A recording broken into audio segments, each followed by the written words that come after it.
Hello friends, आप सभी का द पॉलिटेक्निक क्लासेस में स्वागत है। जैसे कि हम लोगों ने सारा कोर्स को कंप्लीट कर लिया था और प्रीवियस ईयर क्वेश्चन के सॉल्यूशन की ओर चल रहे थे, तो हम लोगों ने इसके पहले वाले लेक्चर में जो प्रीवियस ईयर क्वेश्चंस था 2022 में ही जो एग्जाम हुआ था फर्स्ट, उसका सॉल्यूशन किया था। और 2022 में ही एक और एग्जाम जो हुआ था सेकंड एग्जाम, उसके प्रीवियस ईयर क्वेश्चंस की ओर चलेंगे। देखिए, आप इन दोनों क्वेश्चंस को देखिएगा तो आपको समझ में आएगा। जो कल हम लोगों ने मतलब कि इसके पहले वाले क्लास में जो हम लोगों ने सॉल्यूशन किया, उसी से मिलता जुलता सारा ऑब्जेक्टिव क्वेश्चन आज के इस पेपर में भी मिलेगा। तो इससे आप अंदाजा लगा सकते हैं कि नेक्स्ट होने वाले पेपर में जो क्वेश्चंस आपके आएंगे किस तरह से आएंगे, आपके जो टॉपिक्स पढ़ने हैं उस टॉपिक से किस तरह से क्वेश्चन आपके पूछे जाएंगे। चलिए आइए, आज का ये सेशन आपके लिए बहुत इंपॉर्टेंट होने वाला है। फिर से मैं आपको कह दे रहा हूं कि अपने पेन पेपर लेकर के आप बैठ जाइए, और जो चीजें मैं सोल्व करने के दौरान कुछ एक्स्ट्रा चीजें बताऊंगा उन सभी को आप नोट करते हुए चलिएगा। ठीक है, तो चलिए हम लोग स्टार्ट करते हैं आज का ये सेशन। तो ये हमारा पहला क्वेश्चन है। पहला क्वेश्चन हमारा बहुत ही इंटरेस्टिंग है, कल भी मैंने इस पे चर्चा किया था, आज फिर से ये क्वेश्चन है। कह रहा है कि in amplitude modulation value of modulation index lies between. कल इसको मैंने बताया था एक्सप्लेन करके फुल डिटेल में कि ये जो लाइज करता है वो 0 से लेकर के 1 के बीच में लाइज करता है। 1 कब होगा ये भी आपको डिटेल में बताया था। तो इसका फर्स्ट आंसर ही क्या है, सही आंसर है। इस पे और ज्यादा क्या डिटेल में बताना, जो चीजें इसके बारे में बताना था वो मैंने इसके पहले वाले सॉल्यूशन में आपको करा रखा है। तो चलिए इस पे टाइम ज्यादा ना देते हुए हम लोग नेक्स्ट क्वेश्चन की ओर बढ़ते हैं और देखते हैं।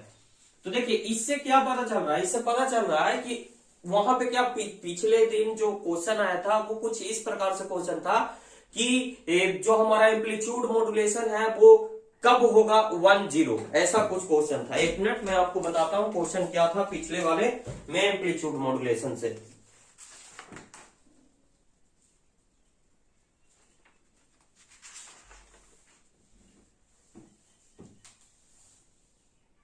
हाँ, ओवर मॉड्यूलेशन का केस का वहां दिया था, जो मैंने बताया था। ओवर मॉड्यूलेशन कब होता है, जब एम जो है वो ग्रेटर देन हो जाता है 1 से, तो ओवर मॉड्यूलेशन का केस कहलाता है। और जब एम इक्वल टू हो जाता है 1 के, तो क्रिटिकल मॉड्यूलेशन का कहलाता है केस। और जब एम लेस देन होता है 1 से, तो इसको कहते हैं अंडर मॉड्यूलेशन। तो ये तीन चीजें जो है आप ध्यान में रखना। तो देख रहे हैं ना, अभी वहां पे ओवर मॉड्यूलेशन पूछा था, यहाँ पे डायरेक्ट पूछ दिया। मैंने उसमें जिक्र किया था कि रेंज कितना होता है मॉड्यूलेशन का, तो 0 से लेके 1 तक होता है। और ये देखिए नेक्स्ट पेपर में आपको मिला हुआ। तो उसी प्रकार से हो सकता है ये और ये पूछ लिया गया है, तो ये आपसे पूछ दे या ये पूछ दे। तो इसको सारी चीजों को आप ध्यान में रखिएगा। चलिए उसी प्रकार से हम लोग अगर आगे की ओर बढ़ते हैं और यहाँ पे अगर देखें तो देखिए एक बहुत ही अच्छा क्वेश्चन यहाँ पे आपको निकल के आ रहा है, न्यूमेरिकल क्वेश्चन है, और ये भी एम्पलीट्यूड मॉड्यूलेशन के बेस पे है। क्या कह रहा है क्वेश्चन, कह रहा है कि ये मॉड्यूलेटिंग सिग्नल का इक्वेशन दिया हुआ है, is use to modulated a carrier signal. इतना कैरियर सिग्नल और मॉड्यूलेटिंग सिग्नल का इक्वेशन दिया हुआ है, और बोल रहा है कि एम्पलीट्यूड निकालना है किसका, मॉड्यूलेटिंग सिग्नल का। एम्पलीट्यूड ऑफ साइड बैंड पूछ रहा है, साइड बैंड का एम्पलीट्यूड पूछ रहा है। तो देखिए इससे पहले आपको क्या इसमें आना चाहिए, आपको इक्वेशन आपको समझ में आना चाहिए। तो यहाँ पे दो इक्वेशन है, एक है ईएम मॉड्यूलेटिंग सिग्नल का इक्वेशन है। तो ईएम इसमें से अगर हम ईएम बराबर यहां से निकाले तो ये देखिए वोल्टेज वीएम, जिसको आप कह सकते हैं ईएम कह सकते हैं या एएम से भी सूचित करते हैं, आपको मैंने कल ही बताया था। तो ये 20 है। और ईसी अगर देखोगे एम्पलीट्यूड ऑफ कैरियर सिग्नल, तो यहां देखिए एम्पलीट्यूड ऑफ कैरियर सिग्नल क्या दिया हुआ है, 40। तो ये हो गया 40। अब कहिएगा कि सर ये जो है वोल्ट में क्यों लिख रहे हैं, तो ये वोल्टेज के टर्म में ही होता है, इसलिए इसको वोल्ट में लिख रहा है। पूछ के आ रहा है, निकालने के लिए कह रहा है एम्पलीट्यूड ऑफ साइड बैंड। तो साइड बैंड का एम्पलीट्यूड हम लोग जानते हैं, एम्पलीट्यूड ऑफ साइड बैंड, इसका जो फॉर्मूला होता है एम इंटू EC/2। चाहे कोई भी साइड बैंड की बात करें, अपर साइड बैंड की बात करें या लोअर साइड बैंड की बात करें, दोनों सेम ही होता है, एम इंटू EC/2। तो एम का वैल्यू निकालने के लिए आपको क्या करना पड़ेगा, तो एम बराबर कल ही हम आपको फार्मूला बताए थे कि ये फार्मूला होता है EM बटा EC। तो ये क्या हो जाएगा 20 बटा 40, एक शून्य से एक शून्य, दो से ये दो बार में 1/2 इक्वल टू 0.5 आप लिख सकते हैं। चूंकि मॉड्यूलेशन इंडेक्स का कोई यूनिट नहीं होता है इसलिए 0.5 ही लिख रहा है। अब यहाँ पे इसको वैल्यू को रखिए, एम का वैल्यू 0.5 इंटू ईसी का वैल्यू कितना है, तो ईसी का वैल्यू देखिए यहाँ पे दिया हुआ है 40, तो ये हो जाएगा 40। अब वाई में क्या हो जाएगा 2, पॉइंट हटाइएगा तो यहाँ पे 10 हो जाएगा, एक शून्य से एक शून्य और 2 से 2 दूना 4, 5 दूना 10 वोल्ट इसका आंसर हो जाएगा। तो देखिए 10 वोल्ट पहला ही आंसर है जो कि 10 वोल्ट है।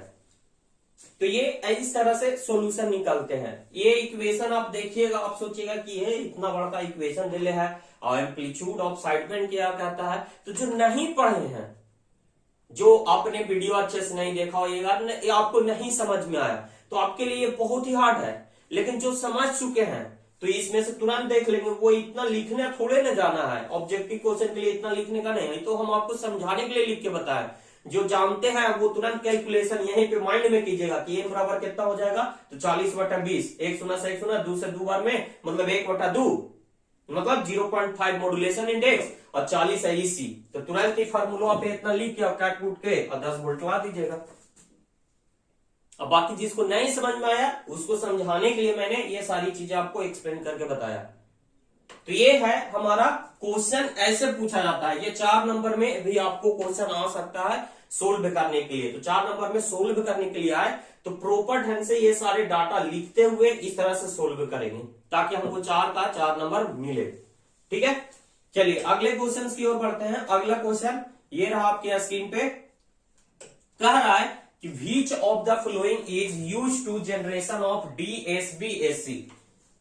देखिए पिछलका वाला में था पूछे हुए DSB-FC फुल कैरियर के लिए कौन सा मॉड्यूलेटर इस्तेमाल होता है। तो वहां पे हम लोगों ने पढ़ा था square law modulator, square law modulator. ये पिछले वाला सॉल्यूशन जब करा रहे थे तो उसमें ये क्वेश्चन पूछा हुआ था।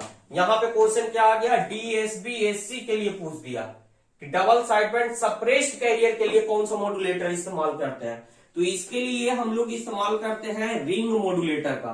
किसका इस्तेमाल करते हैं, रिंग मॉड्यूलेटर का। या फिर इसके जगह पे एक और मॉड्यूलेटर इस्तेमाल करते हैं, वो होता है बैलेंस मॉड्यूलेटर। बैलेंस मॉड्यूलेटर, चाहे रिंग मॉड्यूलेटर का इस्तेमाल करते हैं या बैलेंस मॉड्यूलेटर का इस्तेमाल करते हैं, इसको आप नोट करके जरूर रखिएगा। तो ऑब्जेक्टिव क्वेश्चन में इस तरह से आपको पूछा जाता है। अगर डबल साइडबैंड फुल कैरियर के लिए है तो स्क्वायर लॉ मॉड्यूलेटर का इस्तेमाल करते हैं, जो कि पिछले वाले में हम बताया था। और यहाँ पे देखिए डबल साइडबैंड सप्रेस्ड कैरियर का पूछ दिया, तो इसके लिए चाहे तो रिंग मॉड्यूलेटर का इस्तेमाल करते हैं या बैलेंस मॉड्यूलेटर का इस्तेमाल करते हैं। डबल साइडबैंड कहने का मतलब सप्रेस्ड कैरियर, मतलब इसमें कैरियर नहीं रहेगा, उसको सप्रेस्ड कर दिया जाएगा।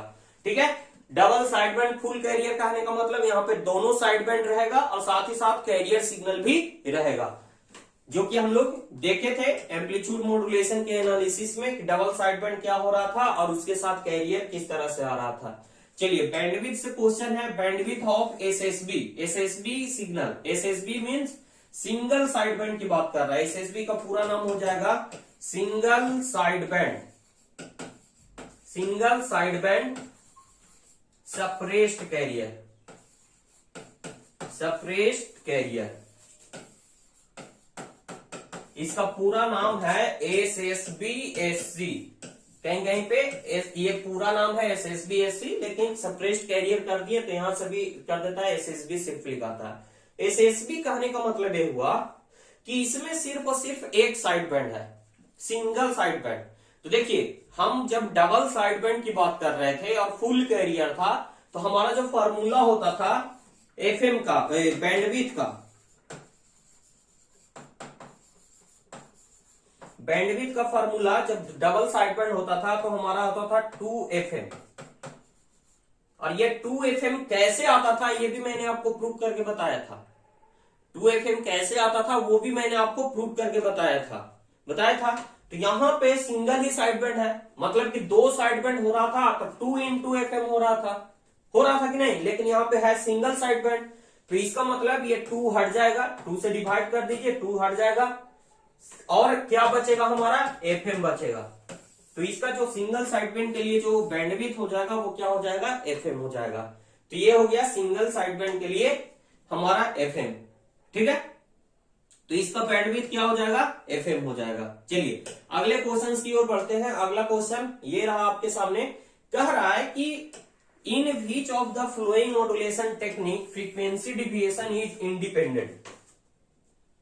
Frequency deviation is independent of modulating frequency. कौन सा ऐसा मॉड्यूलेशन टेक्निक है जिसमें जो फ्रीक्वेंसी डिविएशन है वो किससे इंडिपेंडेंट है, तो मॉड्यूलेटिंग फ्रीक्वेंसी से इंडिपेंडेंट है। तो देखिए आप अगर थोड़ा सा भी आप दिमाग लगाइएगा तो आपको ये पता चल जाएगा कि ये जो फ्रीक्वेंसी डिविएशन का टर्म है वो कौन से मॉड्यूलेशन के अंतर्गत आता है। फ्रीक्वेंसी डिविएशन कह रहा है, इसका मतलब ये क्या है, फ्रीक्वेंसी मॉड्यूलेशन का जिक्र कर रहा है। यही फ्रीक्वेंसी की जगह पे फेज रहता दोस्त, फेज मॉड्यूलेशन, फेज डिविएशन रहता, फेज डिविएशन रहता, तो ये किसकी बातें कर रहा होता, ये फेज मॉड्यूलेशन, PM, शॉर्ट में इसको लिखते हैं, PM की बात कर रहा होता। तो इसका आंसर ये क्या हो गया, फर्स्ट ही हो गया, फ्रीक्वेंसी मॉड्यूलेशन। फ्रीक्वेंसी मॉड्यूलेशन के केस में इसका जो फ्रीक्वेंसी डिविएशन होता है वो डायरेक्टली प्रोपोर्शनल होता है किसके, तो वो डायरेक्टली प्रोपोर्शनल होता है मॉड्यूलेटिंग एम्पलीट्यूड के, मतलब मॉड्यूलेटिंग सिग्नल के एम्पलीट्यूड पे, उसका मॉड्यूलेटिंग फ्रीक्वेंसी से कोई जिक्र नहीं होता। क्यों नहीं होता है सर, ये भी बताइए। तो एक फार्मूला आपको बताए थे दोस्त, फ्रीक्वेंसी डिविएशन का FM के केस में एक फार्मूला आपको बताए थे, डेल F बराबर जो होता है वो होता है constant of frequency into EM। तो यहां पे EM जो है मॉड्यूलेटिंग सिग्नल के एम्पलीट्यूड को डिनोट कर रहा है और KF क्या है, तो फ्रीक्वेंसी सेंसिटिविटी, और डेल F किसको इंडिकेट कर रहा है, तो फ्रीक्वेंसी डिविएशन, फ्रीक्वेंसी डिविएशन को इंडिकेट कर रहा है। तो ये जो है ये फार्मूला हो जाएगा फ्रीक्वेंसी मॉड्यूलेशन के केस में डेल F का। अगर फेज डिविएशन की बात करें फेज मॉड्यूलेशन में, तो इसमें जो होगा डेल फाई होगा, डेल फाई मतलब कि फेज डिविएशन, इसको कहेंगे फेज डिविएशन, और ये किसके इक्वल हो जाएगा, तो डेल P के KP इंटू EM। इसमें भी फेज से कोई रिलेशन नहीं होता। इट मीन्स कहने का मतलब ये हुआ कि चाहे फ्रीक्वेंसी डिविएशन कहे चाहे फेज डिविएशन कहे, दोनों का दोनों जो है डायरेक्टली प्रोपोर्शनल होता है किसके, तो एम्पलीट्यूड ऑफ मॉड्यूलेटिंग सिग्नल के, मॉड्यूलेटिंग सिग्नल के फ्रीक्वेंसी का इसमें कोई रिलेशन नहीं होता है। यही चीज आपको स्टेटमेंट में पूछ दिया है, कहीं कहीं पे यही चीज आपको फॉर्मूला के रूप में देखने को मिल जाएगा, तो इससे हड़बड़ाइएगा नहीं। इसी से रिलेटेड एक और ऑब्जेक्टिव क्वेश्चन यहाँ पे पूछा गया है जो कि अगले क्वेश्चन में आपको देखने को मिलेगा। तो इसका आंसर क्या हो गया, फ्रीक्वेंसी मॉड्यूलेशन। अगर यहाँ पे फ्रीक्वेंसी डिविएशन के जगह पे फेज डिविएशन की बात करता तो इसका आंसर हो जाता फेज मॉड्यूलेशन, ठीक है। तो ये सारी चीजें आप ध्यान में रखिएगा। चलिए अगले क्वेश्चन की ओर बढ़ते हैं। अगला क्वेश्चन क्या है, तो 6 नंबर क्वेश्चन है आपके सामने, कह रहा है यूनिट ऑफ डिविएशन सेंसिटिविटी। तो डिविएशन सेंसिटिविटी किसको कहते हैं समझिएगा। अभी आपको बताया डेल F बराबर होता है KF इंटू EM। तो यही जो है ना KF जो है ना यही कहलाता है आपका डिविएशन सेंसिटिविटी, और इसका यूनिट होता है दोस्त, इसका यूनिट होता है आपको हर्ट्ज पर वोल्ट में।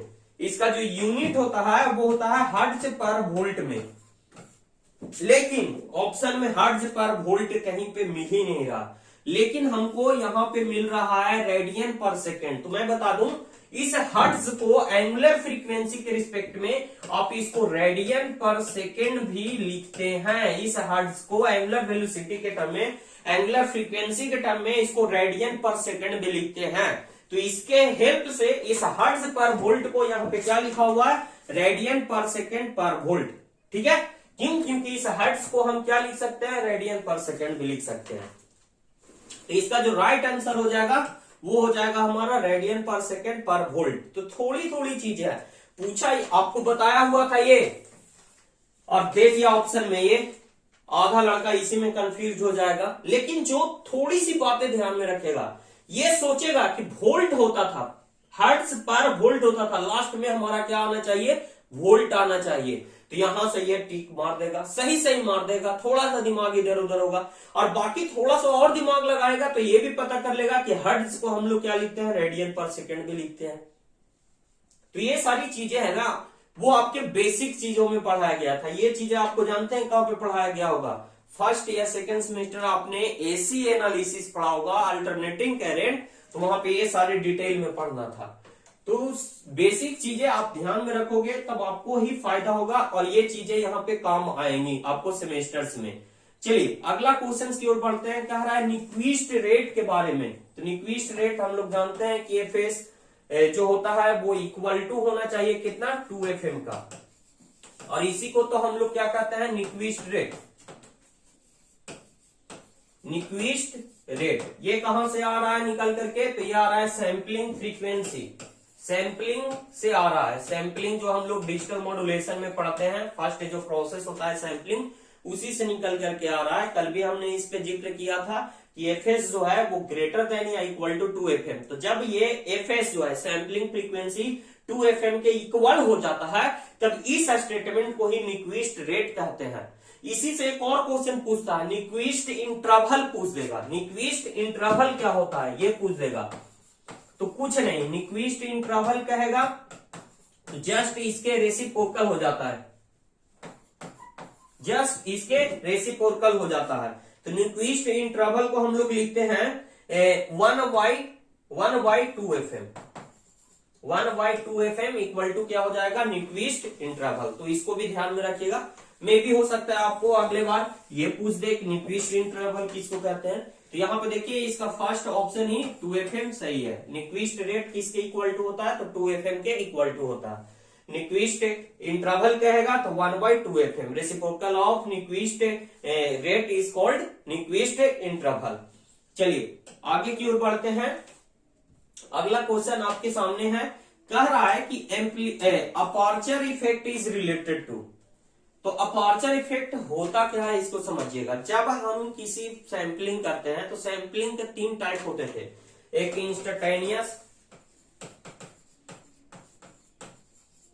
और एक होता था फ्लैट टॉप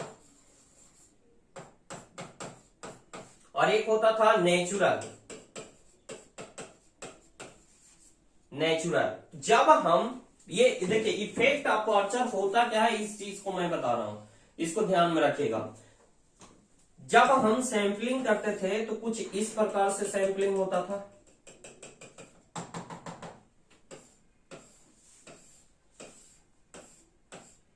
ये रहा। सैंपलिंग के दौरान हम लोग क्या करते थे, ये हो गया नेचुरल सैंपलिंग, ये क्या हो गया, नेचुरल सैंपलिंग। लेकिन इसी को जब हम फ्लैट टॉप में कन्वर्ट करते थे तो क्या करते थे, इसको इस तरह से फ्लैट कर देते थे। तो इस दौरान क्या हो गया कि इसका मेजर पार्ट जो है वहां से हट जाता है। जब ये हटता है तो यही जो कहलाता है अपर्चर इफेक्ट। कुछ ना कुछ तो इसके एम्पलीट्यूड में चेंजिंग आएगा, कुछ ना कुछ तो इसके एम्पलीट्यूड में चेंजिंग आएगा, क्योंकि एक टॉप और ये बॉटम, इन दोनों को अगर देखा जाए तो बहुत ज्यादा डिफरेंस है। तो इसी इफेक्ट को अपर्चर इफेक्ट कहते हैं। और ये कब आता है, तो जब हम फ्लैट टॉप सैंपलिंग करते हैं तब। तो इसका जो राइट आंसर हो जाएगा वो फ्लैट टॉप सैंपलिंग हो जाएगा। इंस्टेंटेनियस सैंपलिंग से भी यहाँ पे क्वेश्चन पूछा गया है, वो अगले क्वेश्चन में आपको कहीं ना कहीं मिलेगा। देखिए कह रहा है, देखिए आगे अगला क्वेश्चन ही है, कह रहा है कि which of the flowing sampling technique is not practically possible. तो इसमें जो आंसर है वो इंस्टेंटेनियस सैंपलिंग है। इस इंस्टेंटेनियस सैंपलिंग को हम लोग एक और नाम से जानते हैं, इंपल्स सैंपलिंग। इंपल्स सैंपलिंग, इसको ध्यान में रखिएगा, हमने आपको पढ़ाने के दौरान भी बताया है। इसमें ऐसा क्या होता है सर, तो इसमें जब हम सैंपलिंग करते हैं तो इसका जो बीट होता है ना, पल्स का बीट, तो वो निग्लिजेबल होता है। निग्लिजेबल कहने का मतलब ना के बराबर। और यही जो है हमारा क्या होता है, ना के बराबर जब बीट होता है तो उसमें पावर कंटेंट हम कुछ भी नहीं कर सकते, जो कि प्रैक्टिकली रूप से पॉसिबल नहीं है। तो यही कह रहा है कि which of the following sampling technique not practically possible. तो ये प्रैक्टिकली रूप से पॉसिबल नहीं है, क्यों? यही कारण है कि इंस्टैन्टेनियस सैंपलिंग का उपयोग या इंपल्स सैंपलिंग का उपयोग हम लोग रियल लाइफ में नहीं करते हैं, तो इसको आप नहीं पॉसिबल कर सकते हैं। तो इसलिए इसका जो राइट आंसर हो जाएगा इंस्टैन्टेनियस सैंपलिंग हो जाएगा। इंस्टैन्टेनियस सैंपलिंग का ही दूसरा नाम है इंपल्स सैंपलिंग, ठीक है, तो इसको ध्यान में रखिएगा। चलिए अगले क्वेश्चन की ओर बढ़ते हैं। अगला क्वेश्चन क्या कह रहा है? तो अगला क्वेश्चन है, कह रहा है कि maximum quantization error is in PCM, pulse code modulation की बात कर रहा है। फिजिक्स केमिस्ट्री मैथ ना समझना, ये पल्स कोड मॉड्यूलेशन की बात कर रहा है। तो जो इसमें क्वांटाइजेशन एरर होता है, मैक्सिमम क्वांटाइजेशन एरर, ये किसका इक्वल होता है? तो स्टेप साइज के हाफ के इक्वल होता है। Half of step size, half of stage size क्या होता है? Half of step size. Step size किसको कहते हैं? तो डेल को, डेल क्या है? स्टेप साइज को इंडिकेट करता है। इसी का हाफ कर दीजिएगा तो ये मैक्सिमम आपका क्वांटाइजेशन एरर हो जाएगा पीसीएम में। तो ये हाफ बाई डेल मॉडुलस के रूप में दिया हुआ है। तो ये जो है हमारा मैक्सिमम क्वांटाइजेशन एरर का फॉर्मूला हो जाएगा। स्टेप साइज ये क्या होता है? तो ये आपको पीसीएम में अच्छे तरीके से बताया गया है। जो स्टेप का साइज लिया जाता है उसको हम लोग स्टेप साइज कहते हैं क्वांटाइजेशन के दौरान। चलिए अगला क्वेश्चन आपके सामने है, कह रहा है कि which of the flowing digital modulation system, कल ये इस पे हम चर्चा आपको किए थे, तो बताए थे कि पीएम, पीपीएम, पीडब्ल्यूएम ये सब के सब क्या है? एनालॉग में आ जाता है, एनालॉग पल्स मॉड्यूलेशन में। तो ये तो नहीं होगा। एएम और एफएम एनालॉग है, तो बाकी बच गया क्या? बीपीएस के। बीपीएस के क्या है? तो ये स्प्लिटेड स्पेक्ट्रम मॉड्यूलेशन टेक्निक का एक पार्ट है, और स्प्लिटेड स्पेक्ट्रम मॉड्यूलेशन जो है वो डिजिटल मॉड्यूलेशन का पार्ट है। तो ये जो है बीपीएस के, इसका पूरा नाम है binary phase shift keying. Binary phase shift keying, इसका पूरा नाम क्या है? Binary phase shift keying. तो ये हो गया हमारा राइट आंसर। इसका क्या हो गया? ऑप्शन नंबर डी, बीपीएस के।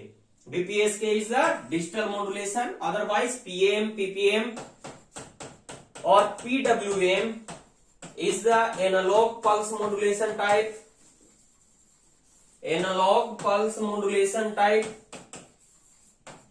और एम और एफएम और इसी के साथ पीएम ये जो है एनालॉग मॉड्यूलेशन के टाइप है, एनालॉग मॉड्यूलेशन के टाइप है, ठीक है। तो ये बीपीएसके हो गया डिजिटल मॉड्यूलेशन का टाइप। चलिए इसके साथ साथ बीपीएसके के साथ पीसीएम हो सकता था, डीएम हो सकता था, डेल्टा मॉड्यूलेशन और पीसीएम। चलिए अगले क्वेश्चंस की ओर बढ़ते हैं। अगला क्वेश्चन आपके सामने है। अगला क्वेश्चन कह रहा है कि which of the following statement is correct.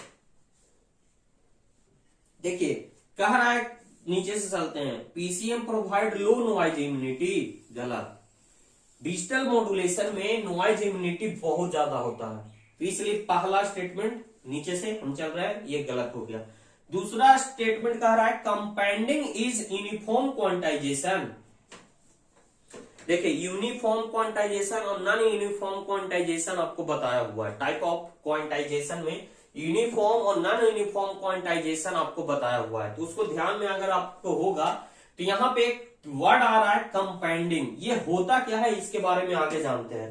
Compounding किसको कहते हैं? तो कंप्रेशन। कंपाउंडिंग दो चीजों से मिल करके बना है, पहला है कंप्रेशन और दूसरा है आपका कंप्रेस करना और बढ़ाना। कंप्रेस करना और बढ़ाना, कंप्रेशन एंड एक्सपेंडिंग।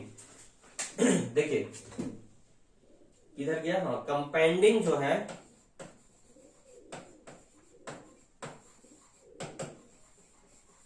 ये जो है दो शब्दों का मिश्रण है।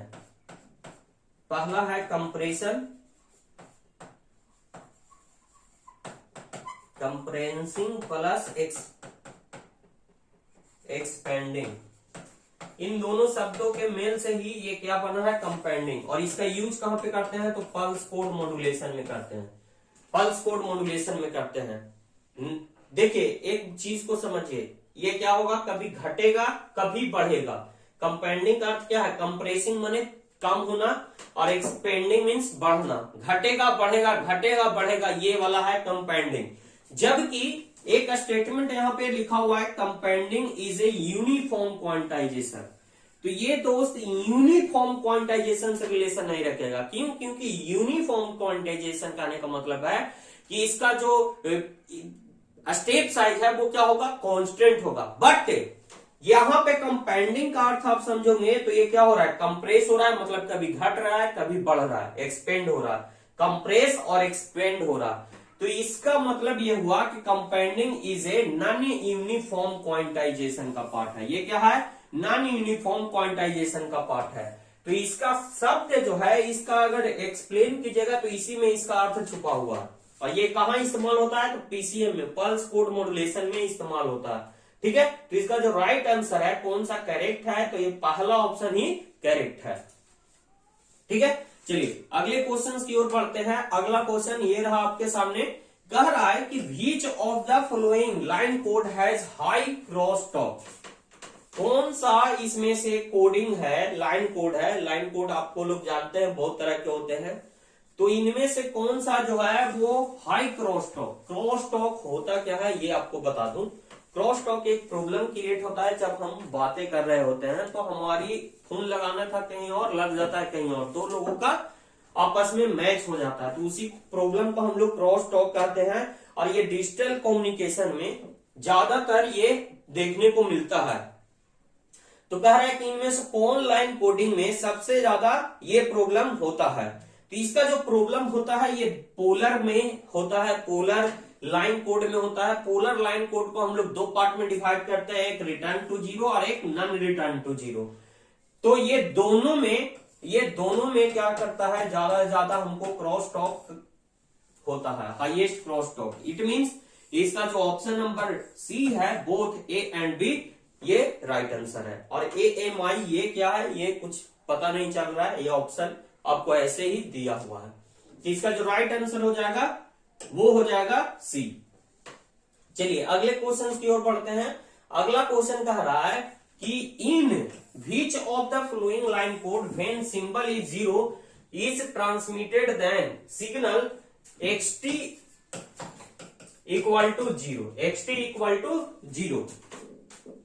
ये पॉसिबल कब होगा सो बताइए, ये पॉसिबल कब होगा सो बताइए। तो इसका जो आंसर हो जाएगा आपका वो है यूनिपोलर आरजेड। यूनिपोलर आरजेड कहने का मतलब क्या है, रिटर्न टू जीरो। रिटर्न देखिए, आरजेड एनआरजेड में बहुत बड़ी बात छुपी हुई है। जब हम लाइन कोडिंग आपको बताए थे तो आपको इस चीज को बार बार समझाए थे कि आरजेड मतलब क्या कहता है, रिटर्न टू जीरो। यहां पे क्या कह रहा है कि in which of the following line code when symbol zero is transmitted then signal xt equal to zero. यहां पे ये जीरो जो है वो शो कर रहा है। डिजिटल में जीरो और वन यही दो सिग्नल हम लोग ट्रांसमिट करने का काम करते हैं।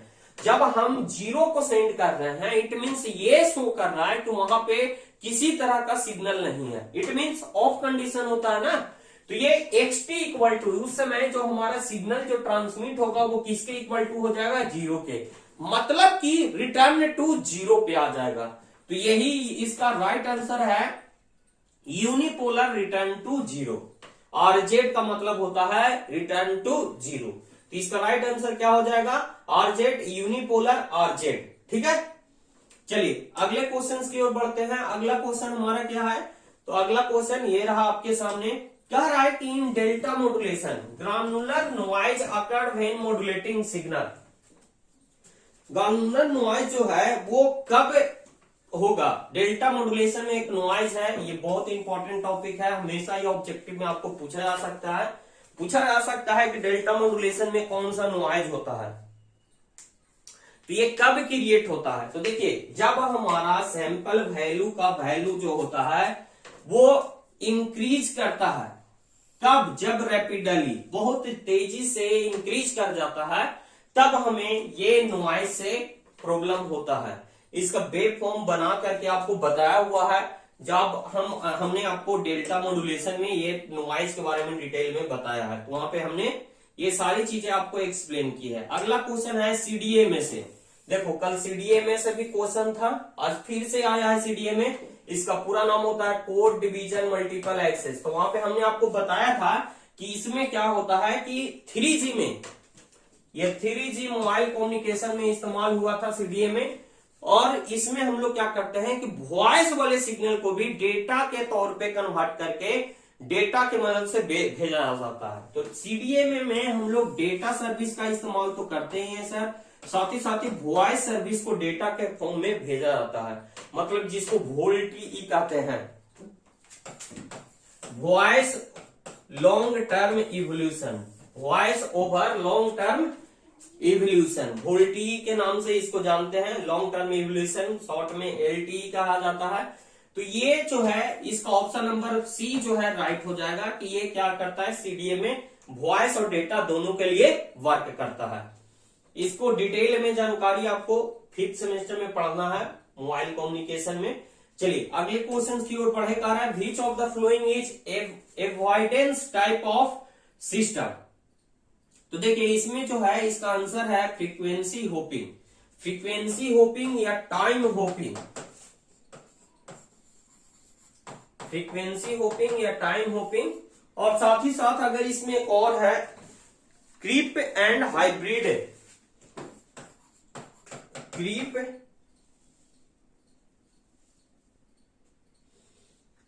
और एक है हाइब्रिड।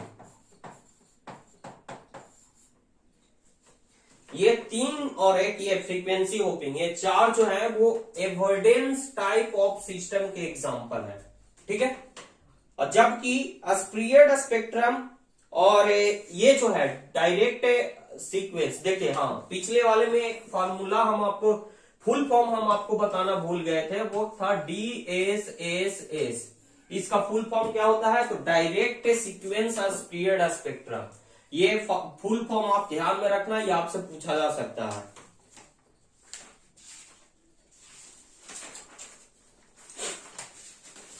हाँ देखिए इसका टेबल भी हमने बना रखा है। ये जो DSS जो है वो किस टाइप का है, इसको नोट कर लीजिएगा, ऑब्जेक्टिव में ये आपको पूछा जा सकता है। ये जो है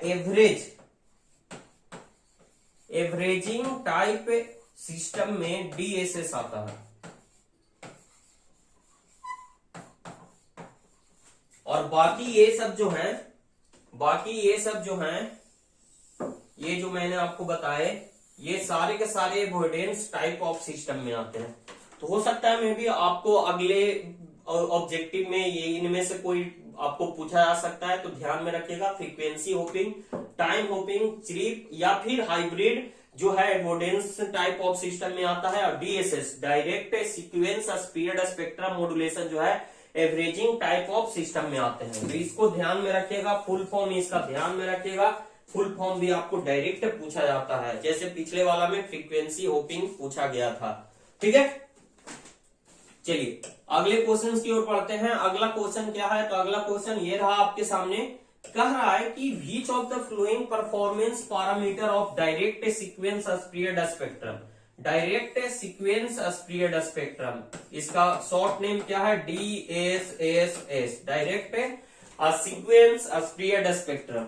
तो देखिए इसका जो परफॉर्मेंस है कैसे हम पता कर पाते हैं, तो इसके प्रोसेसिंग गेन से, प्रोबेबिलिटी ऑफ एरर से और जैमिंग मार्जिन से। तो इसका जो परफॉर्मेंस पैरामीटर है वो ये तीनों का तीनों है। इसका मतलब इसका राइट आंसर क्या हो जाएगा, ऑल ऑफ द एबव, ठीक है।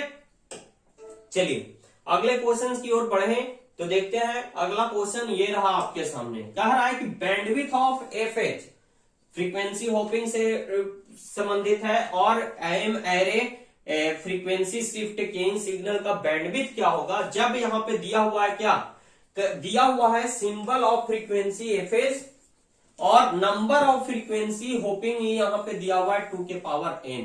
तो बैंडविड्थ क्या हो जाएगा, जब ये दोनों टर्म में दिया हुआ है तो इसका जो बैंडविड्थ हो जाएगा FS इंटू 2 के पावर n। तो यहाँ पे इसका बैंडविड्थ जो है वो किसके इक्वल टू हो जाएगा, इसके इक्वल टू हो जाएगा। मतलब इसका ऑप्शन नंबर बी जो है राइट आंसर है। इसका ऑप्शन नंबर बी जो है वो क्या है, राइट आंसर है। चलिए अगला क्वेश्चन क्या है, तो अगला क्वेश्चन लास्ट क्वेश्चन है इस सेशन का, और अगला क्वेश्चन ये रहा आपका। कह रहा है कि कौन इनमें से कौन सा टेक्निक है वो डायरेक्ट सीक्वेंस स्प्रेड स्पेक्ट्रम का एग्जाम्पल है। डायरेक्ट सीक्वेंस स्प्रेड स्पेक्ट्रम का एग्जाम्पल है। इनमें से कौन जो है डायरेक्ट सीक्वेंस स्प्रेड स्पेक्ट्रम का एग्जाम्पल है? तो देखिए यहाँ पे सीधी सी बात है, एएम और एफएम तो है नहीं, क्योंकि ये तो अपने आप एनालॉग मॉड्यूलेशन है। बीपीएस के बाइनरी फेज शिफ्ट कीइंग, अभी शुरू में भी इसके बारे में बताएं कि ये किसका पार्ट है, तो डिजिटल मॉड्यूलेशन का। डिजिटल मॉड्यूलेशन टेक्निक ही है स्प्रेड स्पेक्ट्रम टेक्निक। जो इसमें क्या करते हैं, कोई जो हमारा मॉड्यूलेटिंग सिग्नल होता है उसमें कोई सीओडो रैंडम कोड को इन्वॉल्व करके उसको स्प्रेड कर लाता है, उसके बैंडविड्थ को बढ़ाया जाता है और उसके फ्रीक्वेंसी को बढ़ा करते हैं। तो इसी प्रकार के जो मॉड्यूलेशन होते हैं वो हमारे क्या कहलाते हैं, स्प्रेड स्पेक्ट्रम टाइप के मॉड्यूलेशन कहलाते हैं। तो ये direct sequence spread spectrum DSS जिसको कहते हैं, डीएसएस ये किसका टाइप है, तो बाइनरी फेज शिफ्ट कीइंग का। तो इस प्रकार से हम लोगों ने इस सेशन में जो ऑब्जेक्टिव क्वेश्चन किए, साथ ही साथ इस ऑब्जेक्टिव 20 ऑब्जेक्टिव के साथ और भी बहुत सारी चीजें जाने। पिछले वाले सेशन में भी हम लोगों ने उस 20 ऑब्जेक्टिव के साथ बहुत सारी चीजें डिटेल में जाना था।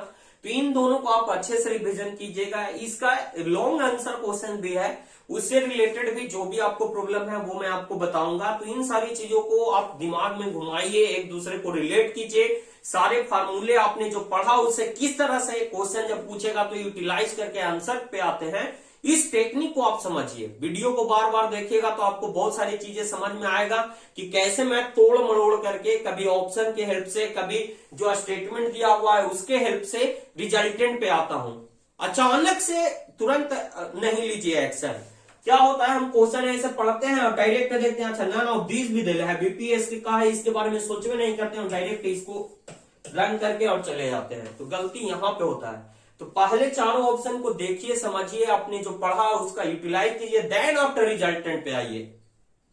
क्योंकि हड़बड़ी में गलतियां होती हैं, तो हड़बड़ी ना कीजिए, टाइम दीजिए, मेहनत कीजिए। क्योंकि मैं बार बार कहता हूं, एक बार फिर से आपको कहता हूं कि जो कुछ भी पढ़ रहे हैं वही आपकी कुंजी है और मेहनत सफलता की कुंजी है। मतलब जो कुछ भी पढ़ रहे हैं वो आपकी पूंजी है और मेहनत कीजिए, सफलता की कुंजी यही है। आप चाहते हैं कि हमारा एग्जाम अच्छा जाए तो मेहनत करना पड़ेगा, पेन पेपर लेकर के लिखना पड़ेगा, पढ़ना पड़ेगा, बार बार उसको लिखना पड़ेगा। ब्लॉक डायग्राम बनाइए, क्वेश्चन का आंसर राइटिंग कीजिए, प्रीवियस क्वेश्चन उठाइए, उसका आंसर राइटिंग कीजिए। आप पढ़ लिए ना, रिवीजन कर लिए ना, आप करिए आंसर राइटिंग।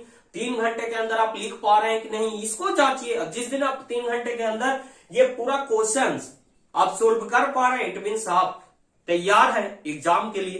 तो चलिए इसी के साथ आज का सेशन यहीं समाप्त करते हैं। मिलेंगे हम लोग नेक्स्ट डे नेक्स्ट अपडेट के साथ। तो बने रहे द पॉलिटेक्निक क्लासेस के साथ।